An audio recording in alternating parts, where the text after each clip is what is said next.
When using the handpiece and the Profi angle to do coronal polishing, um, it's still important to have an appropriate grasp and an appropriate fulcrum, but the rules are a little bit different.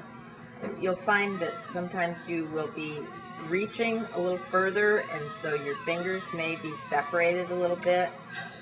You may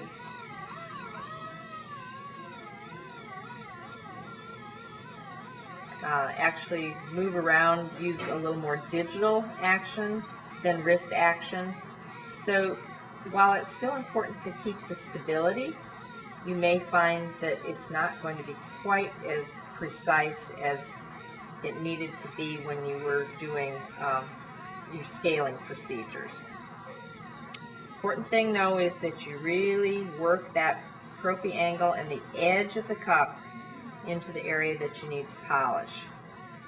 It's important to polish mostly in the areas where you get the stain and plaque, and that would be the cervical areas and the areas toward the interproximal. One spot that we haven't talked about yet is the occlusal surface. You may polish the occlusal surface with the rubber cup, starting from the midpoint, the central groove, and working your way out toward each of the cusps.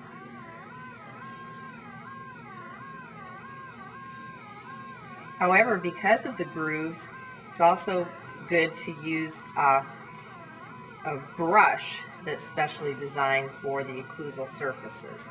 And so that brush is something that is on a different Profi angle. You can use the brush or the rubber cup for the occlusal surfaces.